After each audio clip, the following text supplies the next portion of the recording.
시장 금리가 심상치 않게 흘러가고 있습니다. 이번 주 들어서 미국뿐만 아니고 우리나라 내부적으로도 시장 금리 급등에 따른 여러 가지 후유증들이 금융시장에서 발생하고 있는데요. 아마 지금 채권 트레이더 분들은 그야말로 그냥 손 놓고 이러고 계실 겁니다. 정말 혼란스러운 상황이 채권 시장 쪽에서 지금 나타나고 있어요. 자, 그렇다면 이러한 금융 혼란이 발생하고 있는 지금 이러한 상황을 주식시장 관점에서 어떻게 보고 어떻게 해석해야 될지, 그리고 전략을 어떤 방향으로 잡아가야 될지 이 점에 대해서 생각해 보도록 하겠습니다. 요즘 시장금리 무섭죠? 예적금 특판, 이금융권 금리가 거의 한 15년 전에 봤던 그 금리가 보이고 있을 정도입니다. 무언가 약한 고리들이 툭툭 끊어지고 있는 그런 모습이 나타나고 있는데 어떻게 봐야 될지 증시토크에서 자세히 이야기 드리겠습니다. 구독, 좋아요, 알림 설정과 함께 증시토크 시작하겠습니다. 자, 지금 미국의 기준금리 3%에서 3.25%죠. 11월 FOMC 지금 한 달 정도밖에 안 남았습니다. 75bp 인상이 기정사실화되어 있다 보니 4%는 거의 확정적이라고 하죠. 이런 분위기다 보니까 시장금리, 기준금리 말고요. 시장금리, 시장에서 거래되고 있는 금리 또한 급등 양상이 나타나고 있습니다. 급기야 미국의 10년 국채 금리가 지난주에 4% 넘어가더니 어제 그제 사이에는 4.1%까지 넘어가는 그러한 엄청나게 무서운 금리 상승 속도가 나타나고 있습니다. 자, 올해 들어서 미국의 장기 금리가 상승 속도 매우 가파르게 나타났어요. 특히나 이제 양적 긴축이 진행이 되면서 장기 금리까지 올라가는 그런 모습이 나타났는데, 지난 여름에 잠시 이렇게 숨 고르기를 했습니다만 또다시 가을 들어서 거의 매일 시장 금리가 상승했다라고 해도 과언이 아닐 정도로 미국의 10년 국채 금리가 상승하면서 마일스톤, 아주 중요한 기준점이라고 할 수 있는 4%를 넘어서고, 그로 인해서 저런 마일스톤을 넘어갈 때마다 시장에 충격파를 주거든요. 마치 그 음속의 몇 배, 1배, 2배, 3배, 4배 이런 거 돌파할 때 소닉붐이 꽝 일어나는 것처럼 말입니다. 자, 그러면서 이번 주에 미국 증시가 무겁게 흘러가고 있고 한국 증시도 좀 무거운 부분이 있어요. 그런데 미국의 장기 금리가 상승하는 것뿐만 아니고 단기 금리 3개월, 2년 요 금리도 빠르게 상승을 하고 있다 보니 어떤 일이 발생했느냐? 이번 주에요. 요거 중요합니다. 3년과 3개월 미국 국채 금리가 역전이 됐습니다. 자, 제가 지난 봄에 장단기 금리차를 이야기 드릴 때 두 가지가 있다라고 이야기 드렸죠. 하나는 10년과 2년, 또 하나는 10년과 3개월물입니다. 그래서 10년과 2년 장단기 금리차는 이미 지난 봄에 역전이 됐어요. 대신에 저게 하나가 눌렸다고 해서 시한폭탄이 뻥이야 하고 터진다라고 해석하기보다는 10년 3개월물이 역전이 됐을 때 시한폭탄 버튼이 모두 눌렸다라고 보자, 그런 이야기를 드렸고, 그리고 미국에서는 10년 3개월 장단기 금리차가 역전이 되면 리세션, 경기 침체가 거의 확실하다, 그렇게 보는 경향이 있습니다. 좋지 않은 얘기긴 합니다. 자, 지금 화면상에 프레드에서 발표한 미국의 장단기 금리차 10년과 3개월 장단기 금리차 추이인데요. 코로나 사태 전에 2019년 봄 정도에 역전이 됐어요. 그리고 이제 10년, 2년이 역전되고 코로나 사태 빵야 하고 침체가 찾아왔죠. 자, 10년, 2년은 이번 같은 경우 지난 봄에 역전이 되었고요. 이번에 드디어 10년 3개월 장단기 스프레드도 역전이 됐습니다. 이로 인해 가지고 지금 시장에서는 불안감이 커지고 있어요. 예, 투자자분들 사이에서도 10년, 2년 역전되고 10년, 3년 마저도 역전이 됐으니 이제 시한폭탄 눌렸다. 이제 주식시장에 아마겟돈이 찾아오는 것이 아니냐라는 그런 불안감이 있는 것이 사실이긴 합니다. 그러다 보니 여러 가지 취약한 고리들이 하나씩 터지기 시작하고 있고, 글로벌 시장에서는 런던에서, 예, 영국에서 재정정책 좀 세게 할 거야, 뭐, 감세정책 할 거야 했다가 영국 망할 뻔했죠. 영국 망할 뻔했습니다. 옛날에 조지 소로스한테 당할 뻔한 것 수준의 충격파가 발생할 뻔했었어요. 뭐 그런 대로 봉합이 되어가곤 있습니다만 아직도 취약한 고리고요. 국내적으로는 저 문제가 이게 이번 주에 심하게 튀어올랐습니다. ABCP 이게 자산 유동화 기업어음이라고 해서요. ABCP 할 때 여기 이게 가운데 두 글자를 나누시면 됩니다. CP가 이제 기업어음이라고 보시면 되고 이게 이제 자산을 유동한 그 용어라고 이해를 하시면 됩니다. 보통 이제 ABS라고 해서 이제 자산 유동화 증권을 기반으로 해서 이것으로 일종의 이제 좀 복잡하게 만들어요. 예. 뭐 이제 스페셜 퍼포스 컴퍼니 뭐 그런 게 등장합니다. 그것이 이제 발행한 어음이다 라는 것인데 요게 2010년대 초반에 좀 사건이 많이 터졌습니다. 특히나 이제 보통 ABCP 같은 경우에는 프로젝트 파이낸싱, 건설 회사들이 많이 쓰죠. 건설 프로젝트들이. 저 프로젝트 파이낸싱하고 엮인 경우가 많이 있기 때문에 이게 이제 수익, 편안한 시기에는 고수익을 주지만, 이게 사건이 터지면, 이거 뭐, 어떤 금융회사가 뭐 심각해졌네, 뭐, 대손 충당금을 얼마 쌓았네, 이런 얘기가 나오면서 금융시장을 막 흔들어요.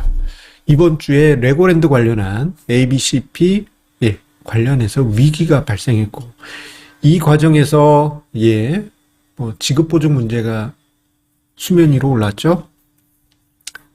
어떤 지역, 문제가 발생했고, 거기서, 나 지급 보증 안 한다, 우리 돈은 안 하겠다, 했더니, 회사채 시장이 아예 꽁꽁 얼어붙어 버렸습니다. 그러니까 회사채 자체가 그냥 100% 위험 자산이 되어버린 거예요. 그래서 어떤 식이 됐느냐, 프로젝트 파이낸싱 기반의 ABCP 같은 경우 지난달에 4%대의 금리에서 8에서 10%로 튀어오릅니다. 자, 그 결과 회사채 금리 전체적으로 빠르게 금리가 속등하고 있고요. AA-면 양호한 수준의 신용등급이에요. 8월에 4%, 4점 빵빵이었는데 최근에 5.6%까지 올라왔습니다. 매우 가파른 속도가 아닐 수 없어요. 여러분들 제2금융권의 뭐 특판 예금 보면요, 뭐 적금 또는 예금 가끔씩 생뚱맞은 금리가 등장할 때가 있습니다. 이거 너무한 거 아니야? 뭐 이런 눈이 땡그레지는 금리를 제시하는 어떤 저축은행, 어떤 제2금융권 예금 등등이 등장하는데 보통 ABCP 관련한 문제가 불거질 때 자금이 급한 제2금융권에서 특판 예금을 좀 과한 금리로 제시를 하는 경우가 많이 있습니다. 제 기억에 15년 전, 15년 전, 기억이 있어요. 뭐냐면, 15년? 13에서 15년 전. 이때 당시 이제 금융위기가 싹 지나가던 시기지 않습니까? 제가 한 2008년 초였던 것 같아요. 2008년 초에 좀 위험한 저축은행에, 고금리 예금을 가입했어요. 가입하면서, 저축은행 망하면, 그 저축은행 말이 많았거든요. 망하면 한번 경험 삼아 어쨌거나 예금자 보호되니까 한번 경험 삼아 해보지 했더니 진짜 예금 만기되기 전에 그 저축은행이 망한 사건이 있습니다. 그때 그 저축은행이 프로젝트 파이낸싱 관련한 여러 가지 부실이 빵야 터졌었는데, 보통 보면 위기가 발생하고 뒤이어서 ABCP 문제나 PF 문제 등이 참다 못해서 터지는데, 이번 같은 경우에는 그 전부터 지금 사건이 발생하다 보니까 시장에서 민감하게 반응하고 있습니다. 자, 그러다 보니 주식시장에도 부담으로 작용하고 있어요. 시장금리가 급등하게 되면 일단 성장주 입장에서는 가치평가의 부담이 발생하게 됩니다. 자주 이야기 드립니다만 먼 미래 어떤 수익이나 가치를 현재로 끌어와서 가치평가를 했던 그 기업들이 시장금리가 상승하면 마치 안개가 낀 것처럼 점점 할인을 많이 하게 돼요. 한 100년 뒤에 우리 회사가 뭐 1억을 벌겠습니다. 예전에 제로금리 때는 그대로 가져와서 평가를 했지만 지금은 100년 뒤에 우리 회사가 1억을 벌겠습니다. 그러면 시장금리가 이렇게 되는데 100년 동안으로 할인하면 빵이군요. 이렇게 되는 거죠. 예, 성장주 입장에서는 가치평가가 부담스러울 수밖에 없고 주가가 박하게 흘러갈 가능성이 큽니다. 아예 성장이 엄청나면은 모르겠는데 성장이 없고 적자만 반복되는 회사가 꿈만으로 평가받은 회사들은 어느 날 갑자기 지금 주가가 견조했다 하더라도 그냥 이렇게 훅 떨어져도 전혀 이상하지 않은 상황이 되었어요. 그리고 장단기 금리 차가 추가적으로 역전이 됐기 때문에 이 부분은 차후에 제가 다시 한번 다루어야 되겠습니다만 경기 침체 우려가 커지면서 시장의 변동성을 키우게 될 겁니다. 마음 단단히 더 드셔야 됩니다. 만만치 않을 거예요. 여기에 국내 자금 시장이 경색되면서 이게 간헐적으로 주식시장에 악영향을 줄 수 있죠. 조금 좋아지려고 하면 어느 회사의 ABCP 프로젝트 파이낸싱이 뭔가 부도나서 배째라 하고 있다. 그러면 여기 관련된 증권사, 은행 뭐 등등이 어디 있는데 얘네들이 문제가 아니고 여기에 곁다리에 올렸던 저축은행 은행이 부도나 뭐 지급불능 뭐 이런 얘기 나온다. 그런 일이 있으면 주식시장이 좋을 수는 없죠. 예, 그러다 보니까 과거 2010년대 초반 증시도 보게 되면 저런 일이 막 연달아 터졌거든요. 굴지의 대기업에서도 회사채 부도 사태가 났었으니까요. 아찔했습니다. 예, 그런 일이 있을 때마다 시장이 좋다가도 확 이런 일들이 벌어졌어요. 자, 그런데 여기서 그치는 게 아니에요. 예, 이렇게 얘기하면 나쁜 얘기만 드리는 것 같은데 다음 페이지도 끝까지 봐주셔야 됩니다. 다음 타자도 기다리고 있어요. 이게 만만치 않습니다. 지금 조마조마한 상황인데 조만간에 일본의 YCC 문제가 터질 가능성이 큽니다. YCC란 게 일드 커브 컨트롤이라고 해가지고요. 일본 은행이 자신들의 초저금리 거의 제로금리 수준을 맞추기 위해서 이걸 어떻게 하고 있느냐? 예, 채권값이 떨어지면, 즉 금리가 올라가려고 하면 채권을 무제한 매수를 합니다. 예, 그러다 보니 엔화가 약세로 가고 있죠.